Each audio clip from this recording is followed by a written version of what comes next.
So these are disclosures. Hopefully none of them are actually relevant to this talk. So if you're going to build a hybrid aorta, the first thing you really have to figure out is who's going to go in there. So if it's vascular, are they going to be doing aortic cases, cerebrovascular cases, peripheral cases? Is your cardiac team going to go in there? Are they going to be using it to do cabbages? Are they going to do arch replacements? Are they going to be doing frozen elephant trunks? Are they going to, is your structural heart team going to go there? Are you going to be TAVR cases, left atrial closure cases?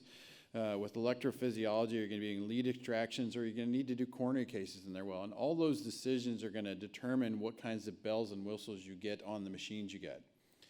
The other thing you have to figure out is, if you're going to do open cases there versus imaging, do you have enough, ORs to be flexible? When I started here at the Cleveland Clinic in 2001, probably 20% of what we did required imaging. Now it's probably 80% of our cases. And it's really not always that easy to sit there and plan your day out. Am I going to need an open room? Am I going to need an endo room? And how do I really make that flexible? And we've seen that continue to grow amongst both cardiology and cardiac surgery, where they all now do a blend of both purely percutaneous cases, as well as hybrid, as well as totally open cases. If you look at cardiac surgery across the nation, it's about 15%. Here it's much, much more. And, the key is that then if you want to do an open case, or you can do it on a hybrid case, and for those of you guys who have had the joy of doing that, you have to lean over a little farther, the table's a little wider, which is really great for throughput of the room, but it's really not so great for your back and your neck. And so then the really question is, can you get away with making that room big enough to put an open table in it? And then if you're going to do that, you have to have sterile conditions with laminar flow, so there's air exchanges so that you have a sterile environment, and so all those things impact on how you're going to design your room. So if you look at which vendor, in our health system, we made a commitment to try and limit the number of vendors to try and improve our cost structure, and so we typically have mostly Siemens and Philips right now, but I can tell you every time we've looked at a room, we've looked at which vendors, and the three top vendors across the United States are Siemens, Philips, and GE, and whether you're looking at their newest Artis Pheno for a single plane, the Azurion Flex Move, or the Discovery IGS, they all actually do pretty much the same in terms of bells and whistles. There's no perfect system. And the one thing I would tell you is that the thing you cannot leave for granted is the service contract. Who's got a good footprint in your institution, and how quickly do they get there to get it fixed when the machine goes down? Because downtime is not making your hospital or your service line any money. The other thing is, when you look at the floor plan, everybody thinks about just the room. Well, what do you always forget is, we have to have a control room, because we need a place to actually manipulate the images and work on the images outside of that room. And then you need a lot of extra stock. Your hospital may have had a great place for OR supplies, but now when you triple the inventory space you have, you need somewhere else to put all this stuff. The other thing you have to sit there and figure out is, okay, what else are we going to want to look at and work with when we're using imaging with fluoroscopy? So we use both surface ultrasound, echo, both surface echo and transthoracic and transesophageal echo, intravascular ultrasound, fusing that with angiography. You're wanting to see multiple channels of hemodynamics, whether you're looking at the arterial side, the venous side, or multiple locations at once.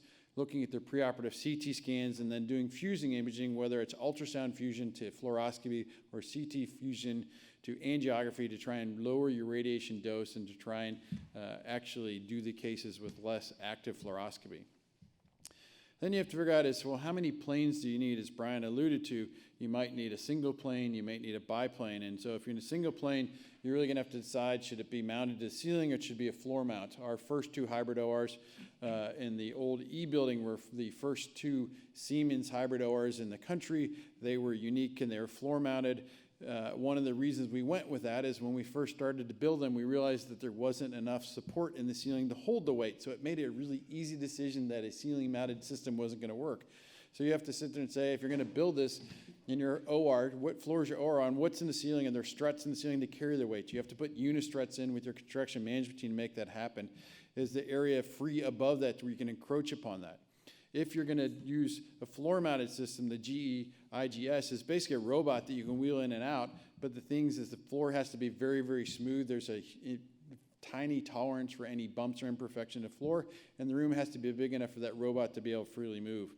And then if you're going to do either neurointerventional cases or TAVR, then I think based on our team's experience, the biplane, it really can be ideal because you can get two planes of viewing.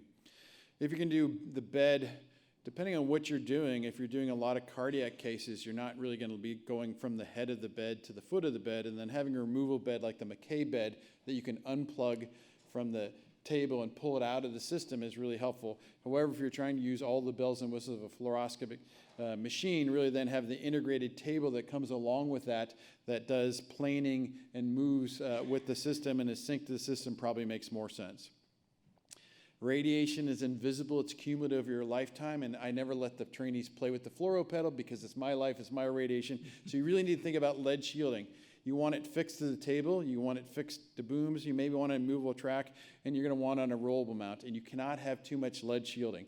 But when you do that, it also has to interact with your lights. And currently, we've had contracts with all the different light vendors. They're all pretty close in technology.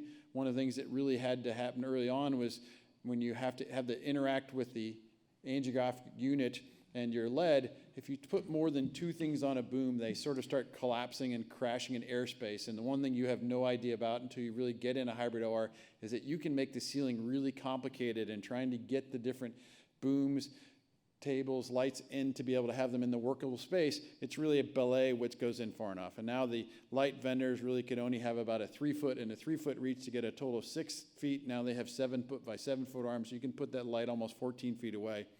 And there's always a no-fly zone for the C-arm, because if you're going to do a spin to try and do some of the advanced things the C-arms would do, if you have something else in there, it'll snap it in half. Those machines are pretty strong. So how big should it be? Our first hybrid OR was 525 feet. It was the size of a standard OR. We thought it was awesome.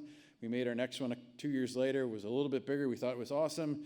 And then when we got to the Miller Pavilion, we made it the same size as the new Miller Pavilion OR, 875, thought it was awesome.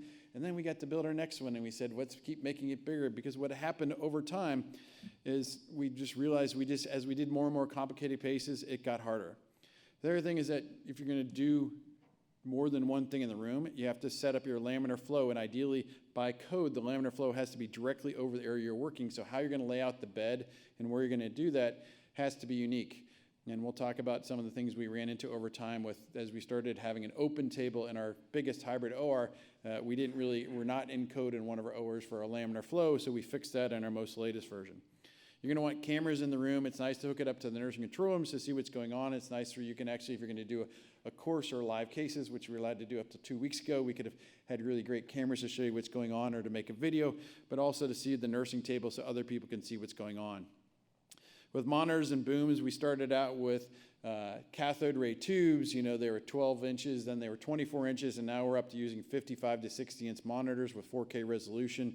You really need to figure out their location of where they're going to reach. We ideally want more than 3. And then on the booms, you're going to have gases for anesthesia, you're going to have gases for your perfusion, your pump team, and power and internet access.